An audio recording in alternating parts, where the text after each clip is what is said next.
Well, the conga line of Democratic candidates looking to unseat President Trump has now grown even longer with the addition of one Michael Bennet, senator from Colorado, the 22nd candidate to seek the presidency and the seventh member of the U.S. Senate to add his image to the Democrats' totem pole.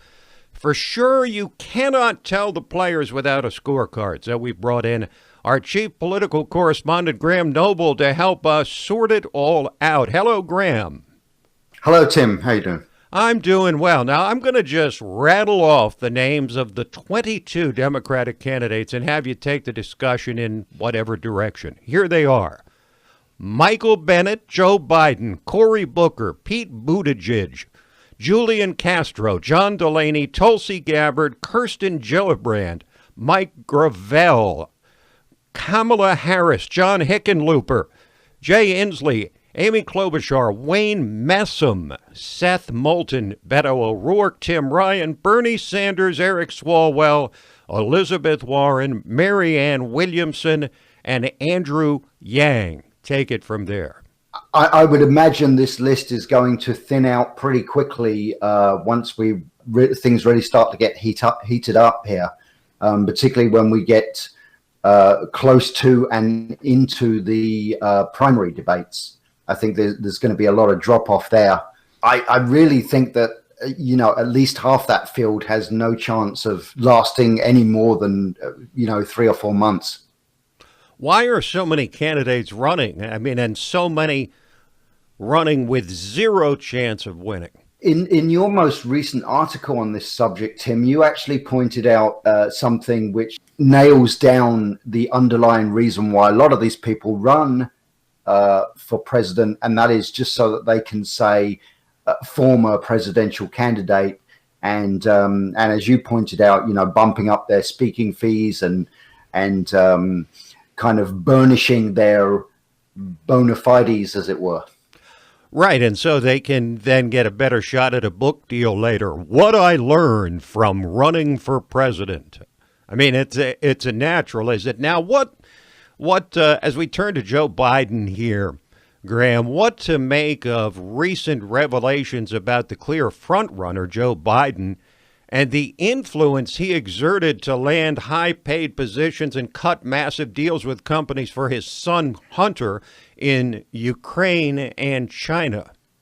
I personally think it's a major problem for him were he to get the nomination. The Ukraine thing is bad enough, where we know that he actually exerted influence in Ukraine to prevent an investigation that could have swept his son up in something pretty bad.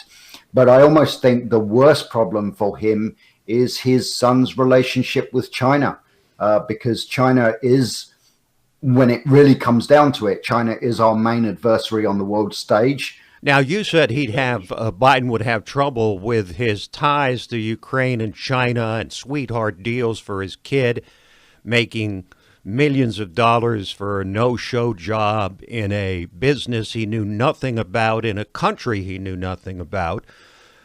But you said that Trump would make a big issue out of this. Don't you think that the other Democrats will pounce on this? You got 21 other candidates, all of whom want to take him down before he is in a position to get the nomination. You think it will be only in a general election that these are problems, or will it haunt Joe Biden throughout his primary run? Yes, you would imagine that a lot of these other candidates are going to jump on Biden's ties to China and the Ukraine. Of course, I sometimes wonder just how many American politicians do have financial links to China. Because we know, for instance, she's not running for president, but we know, for instance, that Senator Dianne Feinstein has, her and her husband have extensive links to China. So you wonder how many of these candidates might want to even be talking about China, knowing that they themselves might have some Chinese skeletons in their closet. That's a good point. And they may want to stay away from it, too, because it also makes the Obama administration writ large look bad, which is not something you want to do in a Democratic primary. Now, Biden calls his candidacy, Graham, a battle for the soul of America. But isn't he really battling Bernie Sanders for the soul of the Democratic Party? This is a watershed primary for the Democratic Party, because the candidate that emerges is going to tell us a lot about the direction in which that party is going. And if Biden were to emerge as the nominee for the presidency in 2020, I think that would, in a way, that would be quite a black eye for the progressive wing. I mean, Biden likes to say that he's progressive, but in reality, I don't think he is. I don't consider Biden a moderate, but by modern Democratic Party standards, he certainly is a moderate. Yeah, but by modern Democratic standards, he's like a right-winger. Right, yes. Graham, thanks for joining us. Thank you, Tim. Graham Noble, Chief Political Correspondent for LibertyNation.com. Quick break, and then we're back to discuss one of the several radical proposals advanced by Democratic presidential candidates, reparations for the descendants of slaves.